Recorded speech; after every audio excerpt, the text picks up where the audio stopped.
Alléluia, Alléluia. Ta parole est la lumière de mes pas, la lampe de ma route. Alléluia. Le Seigneur soit avec vous. Évangile de Jésus-Christ selon saint Marc.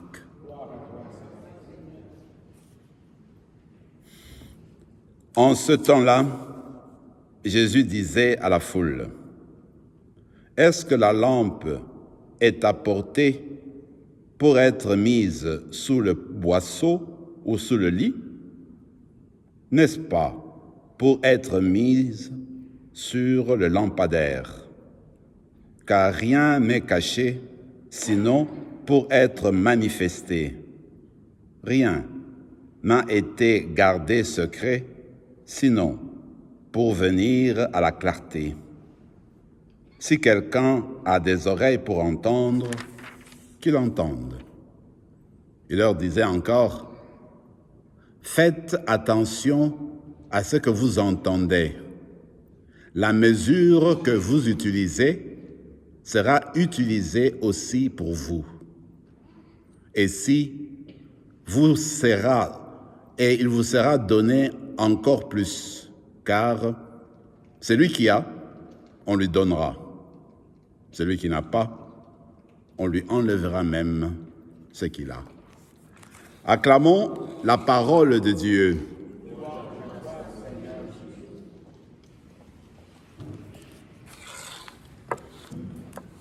Je suis toujours frappé par voir comment notre Seigneur avait un art assez particulier pour expliquer des choses simples que les gens connaissaient, pour les utiliser et donner une implication, une parole, une explication plus profonde qui va nous chercher du tréfonds de nous-mêmes.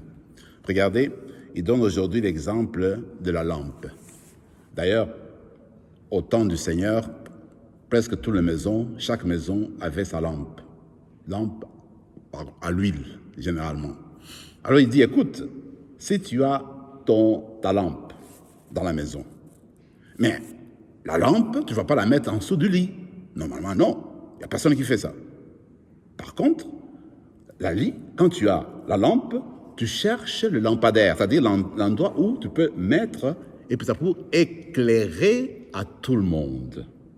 Alors, c'est en ce sens-là qu'il essaie d'expliquer, voilà comment la parole, quand on la reçoit, parce que la lampe elle-même, la lumière, c'est Jésus lui-même en fait, si on veut aller dans la profondeur, avant d'aller plus loin.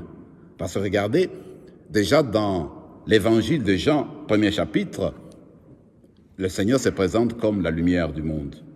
Toujours plus loin, il dit la même chose, je suis venu, je suis la lumière du monde.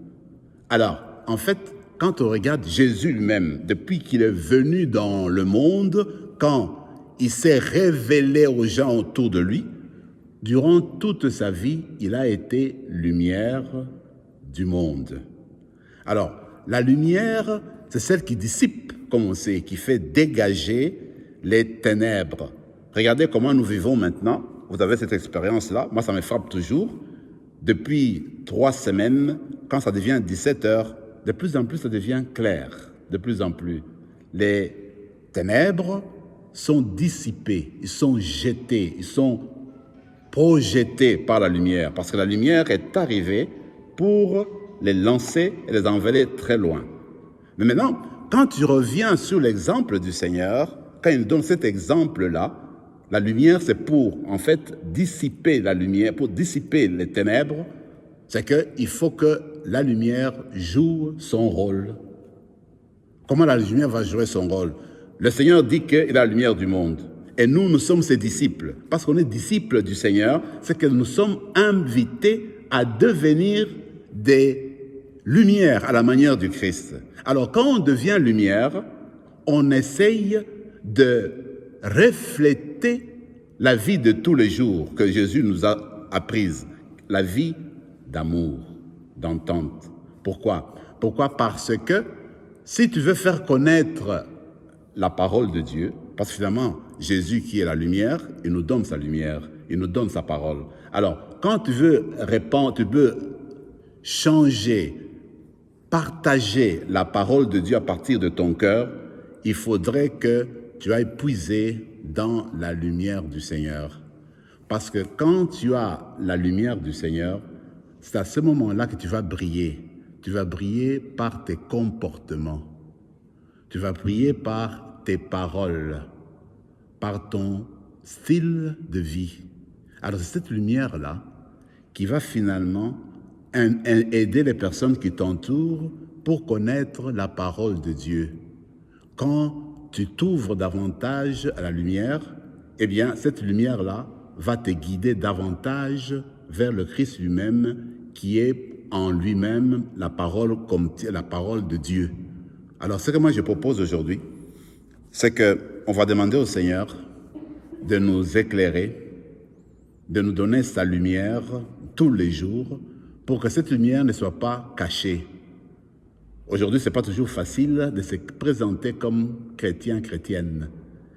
Il faut avoir ce courage de la lumière pour ne pas cacher la lumière, prendre cette lumière et la porter où on est, pour que les personnes qui nous entourent puissent reconnaître la présence de Jésus à partir de nos actions, de nos actes, de nos paroles. Regardez, on vient de changer de lumière. Une des choses que moi j'ai remarqué, c'est que avant, quand on célébrait la messe, quand je regardais au jubé, je ne voyais pas très bien le visage des personnes qui chantaient. Mais avec la lumière, on voit davantage. La lumière, en fait, nous permet de voir plus loin, d'avancer. C'est ça le symbole du Seigneur. Jésus est lumière. Il nous éclaire et nous permet de connaître les personnes qui nous entourent. Il nous donne la lumière pour aller vers les autres. Ce n'est pas une lumière pour cacher, une lumière pour mettre en dessous du lit. Mais c'est une lumière qui doit avancer. La même chose, comme j'ai dit, la lumière, les ampoules que nous avons dans la maison, quand tu enlèves la lumière, une ampoule, finalement, ça ne joue plus le rôle. Ça n'a plus de sens. Si tu enlèves la lumière, eh bien, l'ampoule ne fait plus son rôle. C'est la même chose que les chrétiens, nous autres. Quand tu ne joues pas ton rôle de lumière, de révéler et montrer par tes gestes, par tes paroles, par ton style de vie, si tu ne reflètes pas par ce que tu fais là, tu manques de présenter la parole de Dieu. Alors moi, ce que je propose aujourd'hui, c'est qu'on va demander au Seigneur de nous éclairer. Comme je disais au début, on va prier aussi pour les vocations. Et puis les vocations, pourquoi? Parce que on va demander que Jésus qui est lumière, qui vienne nous aider dans nos cœurs, remplis de lumière, avec sa présence en nous, eh bien, que nous soyons en mesure d'être des témoins pour attirer des personnes, justement, pour aller vers le Seigneur. Parce que sans la lumière, on ne peut pas aller vers le Christ lui-même. Que cette lumière du Christ, Jésus qui est lumière, eh bien, qu'il fasse de nous ses disciples, qu'on soit les personnes qui reflètent la lumière du Christ. Et quand on reflète la parole du Christ, c'est toujours pour le bon comportement, pour la bonne parole du Christ, pour l'amour et pour la présence de Dieu dans le jour de tous les jours. Amen.